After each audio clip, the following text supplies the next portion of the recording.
It's of a young damsel, both fair and handsome.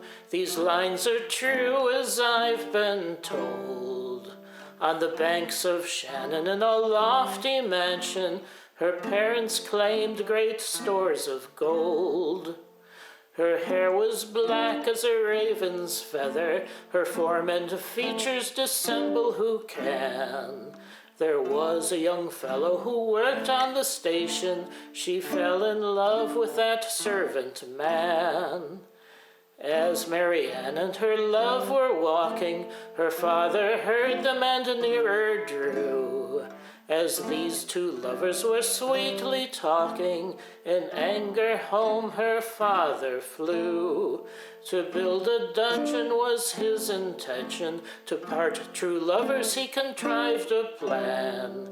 He swore an oath too vile to mention, he would part his fair one from her servant man. He built a dungeon of bricks and mortar, with a flight of steps being underground. The food he gave her was bread and water, no bed nor blanket for her was found. 3 times a day he sorely beat her, till to her father she crying began. Oh, if I've transgressed my own dear father, yet I'll live and die for my servant man. Young Edwin found her habitation. It was well secured by an iron door. He vowed in spite of all the nation, he would set her free or rest no more. It's after leisure he told with pleasure, how he'd gain releasement for his Marianne. He gained his object, set free his treasure. She cried, my faithful young servant man. Says Edwin, now I have found my treasure, I will be true to my love likewise. And for her sake I will face her father, for to see me here it will him surprise. When her cruel father brought bread and water, to call his daughter he then began.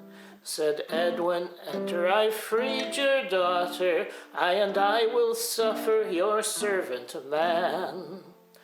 When he found his daughter vanished, like a lion he did roar. He says, from Ireland you shall be banished, with my broadsword I will spill your gore. I grieve, cried Edwin, it's at your leisure, since I have freed her, do all you can. Forgive your daughter, I will die with pleasure, for the one in fault is your servant man. Soon as he found him so tender-hearted, down he fell on the dungeon floor, crying, such true lovers shall ne'er be parted, since love can enter an iron door. So they were joined to be parted never, to roll in riches this young couple can. And now young Marianne rules with pleasure, to live forever with her servant man.